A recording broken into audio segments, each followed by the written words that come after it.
ಸೌದತ್ತಿಯ ಸಿಂದೋಗಿಯಲ್ಲಿ ಗ್ರಾಮ ಪಂಚಾಯಿತಿ ಅಧ್ಯಕ್ಷನ ಗುಂಡಾಗಿರಿ. ಸಮಸ್ಯೆ ಬಗ್ಗೆ ದೂರನ್ನ ನೀಡಿದವನಿಗೆ ಹಿಗ್ಗ ಮುಗ್ಗ ಥಳಿತ. ಕೌಟುಂಬಿಕವಾಗಿ ಎಲ್ಲರೂ ಬಂದು ಹಲ್ಲೆ ಮಾಡಿ ಕೊಡ್ಲಿ ಮತ್ತು ಕುಡುಗೋಲುಗಳನ್ನು ತೆಗೆದುಕೊಂಡು ಬಂದು ಶಲಿಕೆಗಳನ್ನು ತೆಗೆದುಕೊಂಡು ಬಂದು ಹಲ್ಲೆ ಮಾಡಿದ್ದಾರೆ. ನಮ್ಮ ದೇಶ ರಾಮರಾಜ್ಯ ಆಗುತ್ತೆ ಅನ್ನೋದು ಬರೀ ಕನಸಾಗಿಯೇ ಉಳಿದಿದೆ ಕಣ್ರಿ. ಆದ್ರೆ ಪಕ್ಕಾ ಗುಂಡಾ ರಾಜ್ಯ ಆಗುತ್ತಾ ಸಾಗುತ್ತಿದೆ ಅನ್ನೋದಕ್ಕೆ ಈ ಘಟನೆಯೇ ಸಾಕ್ಷಿ ಕಣ್ರಿ. ಹೀಗೆ ಆಸ್ಪತ್ರೆಯಲ್ಲಿ ಹರಿದಿರುವ ಶರ್ಟ್ ಹಾಕೊಂಡು ಮೈ ಕೈಗೆ ಗಾಯ ಮಾಡಿಕೊಂಡು ಮಲಗಿರುವ ಈ ವ್ಯಕ್ತಿಯನ್ನ ಸರಿಯಾಗಿ ನೋಡ್ಬಿಡಿ. ಇವರು 30 ವರ್ಷದ ಹನುಮಂತ ಕರಿಕಟ್ಟಿ. ಆದ್ರೆ ನ್ಯಾಯ ಕೇಳಲು ಹೋದ ಎಂಬ ಕಾರಣಕ್ಕೆ ಮನಸೋ ಇಚ್ಛೆ ತಳಿಸಲಾಗಿದೆ. ಅಲ್ಲದೆ ಈತನ ಕುಟುಂಬಸ್ಥರ ಮೇಲೂ ಹಲ್ಲೆ ಮಾಡಿರುವ ಅಮಾನವೀಯ ಘಟನೆಗೆ ಸೌದತ್ತಿ ಸಾಕ್ಷಿಯಾಗಿದೆ. ನಾನು ಹನುಮಂತ ಕರಿಕಟ್ಟಿ. ಇವತ್ತಿನ ದಿವಸ ಗ್ರಾಮ ಪಂಚಾಯತಿ ಪಿ ಡಿ ಅವರ ಅಭಿವೃದ್ಧಿ ಅಧಿಕಾರಿಗಳು ಊರಿನಲ್ಲಿ ಅಭಿವೃದ್ಧಿ ಕಾರ್ಯಕ್ರಮ ನೋಡುತ್ತಾ ಬಂದಾಗ ಸಿಂದೋಗಿ ಗ್ರಾಮ ಶಾಲೆಯಲ್ಲಿ ಪಕ್ಕದಲ್ಲಿ ನೀರು ನಿಂತಿರೋದು, ರಸ್ತೆಯಲ್ಲಿ ನೀರು ನಿಂತಿರೋದ್ರಿಂದ ಅದನ್ನು ಪಿ ಡಿ ಅವರಿಗೆ ಹೇಳಿ ಅಭಿವೃದ್ಧಿಗೆ ಇದು ಮಾಡಂತ ಹೇಳಿದಾಗ ಗ್ರಾಮ ಪಂಚಾಯತಿ ಅಧ್ಯಕ್ಷರು ಅಲ್ಲೇ ಇದ್ದರು. ಅವರು ಬಂದು ನಮ್ಮ ಮೇಲೆ ಹಲ್ಲೆ ಮಾಡಿರ್ತಾರೆ, ಚಪ್ಪಲಿಂದ ಹೊಡೆದರು ಕೇಳಿದ್ದಕ್ಕಾಗಿ. ಹಾಗಾದ್ರೆ ಜನ ನ್ಯಾಯ ಕೇಳೋದೇ ತಪ್ಪ? ಸಮಸ್ಯೆ ವಿರುದ್ಧ ಮಾತಾಡಿದ್ರೆ ಇದೆಂತ ದುಷ್ಕೃತ್ಯ? ಹೌದು, ಜನರ ವಾಕ್ ಸ್ವಾತಂತ್ರ್ಯಕ್ಕೆ ಧಕ್ಕೆ ಮಾಡೋದು ಅಂದ್ರೆ ಇದೇ ಅನ್ಸುತ್ತದೆ. ಸಮಸ್ಯೆ ಅಂತ ಎದುರಾದಾಗ ನಾವು ಮಾತಾಡಬೇಕಾಗತ್ತೆ.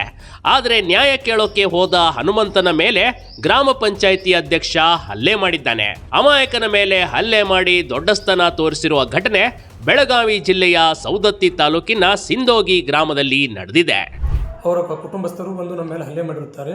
ಗ್ರಾಮ ಪಂಚಾಯತ್ ಅಧ್ಯಕ್ಷರಾದ ಡಿ ಟುಕೋಜಿ ಹಾಗೂ ಅವರ ಸಹೋದರನಾದ ಗುತ್ತಿಗೆದಾರ ಮಂಜುನಾಥ್ ಬೇರೆ ಹಾಗೂ ಮಂಜುನಾಥ್ ರಾಜು ಬೇರೆ ಹಾಗೂ ಮಾಳಪ್ಪ ಎಕ್ಕೇರಿ ಹಾಗೂ ರುಕ್ಮವ್ವ ಎಕ್ಕೇರಿ, ಬಾಳಪ್ಪ ಮುತ್ತು ಟೋಪೋಜಿ ಅವರು ಕೂಡ ಹಲ್ಲೆ ಮಾಡಿರ್ತಾರೆ. ಮತ್ತು ನನ್ನ ಎಲ್ಲ ಮುಗಿದ ಮೇಲೆ ಮನೆ ಕಳಿಸಿದಾಗ ನಮ್ಮ ಮನೆ ಹತ್ತಿರ ಬಂದು ಕೊಡ್ಲಿ ಮತ್ತು ಕುಡುಗೋಲುಗಳನ್ನು ತೆಗೆದುಕೊಂಡು ಬಂದು ಶಲಿಕೆಗಳನ್ನು ತೆಗೆದುಕೊಂಡು ಬಂದು ಹಲ್ಲೆ ಮಾಡಿರುತ್ತಾರೆ. ಆಗಿದ್ದಿಷ್ಟೇ, ಸಿಂದೋಗಿ ಗ್ರಾಮದಲ್ಲಿ ಚರಂಡಿಯ ನೀರು ರಸ್ತೆಯ ಮೇಲೆ ನಿಂತಿತ್ತು. ಇದೇ ಮಾರ್ಗವಾಗಿ ಮಕ್ಕಳು ಮತ್ತು ಅಂಗನವಾಡಿ ಕಾರ್ಯಕರ್ತರು ಮತ್ತು ಸಾರ್ವಜನಿಕರು ಓಡಾಡಬೇಕಾಗತ್ತೆ. ಈ ಬಗ್ಗೆ ಗ್ರಾಮ ಪಂಚಾಯಿತಿ ಅಧ್ಯಕ್ಷರಿಗೆ ಹೇಳಿದ್ರು ಯಾವುದೇ ಕ್ರಮ ತೆಗೆದುಕೊಂಡಿರಲಿಲ್ಲ. ಹೀಗಾಗಿ ನೇರವಾಗಿ ಹನುಮಂತ ಪಿಡಿಒ ಬಳಿ ದೂರನ್ನ ನೀಡಿದ್ದ. ಸಮಸ್ಯೆ ಬಗೆಹರಿಸುವಂತೆ ಕೇಳಿಕೊಂಡಿದ್ದ. ಇದರಿಂದ ರೊಚ್ಚಿಗೆದ್ದ ಅಧ್ಯಕ್ಷ ಮತ್ತು ಆತನ ಸಹಚರರು ಹನುಮಂತನ ಮೇಲೆ ಹಲ್ಲೆ ಮಾಡಿದ್ದಾರೆ. ಸಾಲದಕ್ಕೆ ಅಂತ ಹನುಮಂತನ ತಾಯಿ ಮತ್ತು ಅಜ್ಜಿಯ ಮೇಲೂ ಕಟ್ಟಿಗೆಯಿಂದ ದುಷ್ಕರ್ಮಿಗಳು ಹಲ್ಲೆ ಮಾಡಿ ಪರಾರಿಯಾಗಿದ್ರು. ಅಲ್ಲಿಂದ ಬಂದು ನನ್ನ ಮನೆಗೆ ಕಳಿಸಿದಾಗ ಮನೆಯ ಮೇಲೆ ಬಂದು ಕೌಟುಂಬಿಕವಾಗಿ ಎಲ್ಲರೂ ಬಂದು ಹಲ್ಲೆ ಮಾಡಿ ಮರಣಾಂತಸ್ತ್ರಗಳಿಂದ ಹೊಡೆದಿರುತ್ತಾರೆ ಮತ್ತು ಜೀವ ಬೆದರಿಕೆ ಹಾಕಿ ಧಮಕಿ ಹಾಕಿರುತ್ತಾರೆ. ಅಧ್ಯಕ್ಷರಾದ ಡಿ ಟೋಪೋಜಿ ಹಾಗೂ ಅವರ ಕುಟುಂಬಸ್ಥರು, ಗುತ್ತಿಗೆದಾರರಾದ ಮಂಜು ಬೇರೆ, ರಾಜು ಬೇರೆ, ಮುತ್ತಪ್ಪ ಟೋಪೋಜಿ, ಮಾಳಪ್ಪ ಎಕ್ಕೇರಿ ಹಾಗೂ ರುಕ್ಮವ್ವ ಎಕ್ಕೇರಿ ಅವರು ಬಂದು ಹಲ್ಲೆ ಮಾಡಿರುತ್ತಾರೆ. ಈ ಘಟನೆಯಲ್ಲಿ ಅಜ್ಜಿಗೆ ತುಂಬಾ ಗಾಯಗೊಂಡಿದ್ದಾರೆ. ಇನ್ನು ಪಿಡಿಒ ಮುಂದೆ ಅಧ್ಯಕ್ಷ ಹನುಮಂತನ ಮೇಲೆ ಮಾರಣಾಂತಿಕ ಹಲ್ಲೆ ಮಾಡಿದ್ದಾನೆ. ಆತನ ಬಟ್ಟೆ ಹರಿದು ಬೆನ್ನಿನ ಭಾಗಕ್ಕೆ ಜೋರಾಗಿ ಕಚ್ಚಿದ್ದಾನೆ.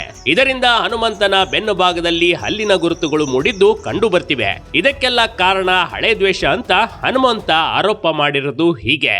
ಅವರ ಮೇಲೆ ಕಾನೂನು ಕ್ರಮ ತೆಗೆದುಕೊಂಡು ತಮ್ಮ SP ಸಾಹೇಬರಲ್ಲಿ ಕೇಳಿಕೊಳ್ಳುತ್ತೇನೆ ಹಾಗೂ ಗೃಹ ಮಂತ್ರಿಯಲ್ಲರೂ ಕೇಳಿಕೊಳ್ಳುತ್ತೇನೆ. ಈ ಬಡವರ ಮೇಲೆ ಈ ಥರ ಹಲ್ಲೆಗಳು ಭಾಳ ಆಗ್ತಿರುತ್ತವೆ. ಅದಕ್ಕಾಗಿ ನಮ್ಮ ಮೇಲೆ ಬಡವರಿಗೆ ರಕ್ಷಣೆ ಕೊಡಲಿ ಅಂತ ಪ್ರಜಾಪ್ರಭುತ್ವ ವ್ಯವಸ್ಥೆಯಲ್ಲಿ ಈ ಥರ ಹಲ್ಲೆಗಳು ನಡೀತಿರುವುದು ಅಮಾನವೀಯ ದೃಷ್ಟಿಯಾಗಿರುತ್ತವೆ. ಆದ ಕಾರಣ ನಮಗೆ ರಕ್ಷಣೆ ಕೊಡಬೇಕಂತ ನಮ್ಮಲ್ಲಿ ಕೇಳಿಕೊಳ್ಳುತ್ತೇವೆ. ಸದ್ಯಕ್ಕೆ ಹನುಮಂತನ ಕುಟುಂಬಸ್ಥರು ಸರ್ಕಾರಿ ಆಸ್ಪತ್ರೆಯಲ್ಲಿ ಚಿಕಿತ್ಸೆ ಪಡೆಯುತ್ತಿದ್ದಾರೆ. ಹಾಗಾದ್ರೆ ಸಮಸ್ಯೆ ಅಂತ ಹೋದವರ ಮೇಲೆ ಗ್ರಾಮ ಪಂಚಾಯಿತಿ ಅಧ್ಯಕ್ಷನ ದಬ್ಬಾಳಿಕೆ ಮುಂದುವರೆದಿದೆ. ಇಲ್ಲಿವರೆಗೂ ಕಂಪ್ಲೇಂಟ್ ಆಗಿಲ್ಲ. ಹನುಮಂತನಿಗೆ ನ್ಯಾಯ ಬೇಕಾಗಿದೆ. Big TV Karnataka, Belagavi.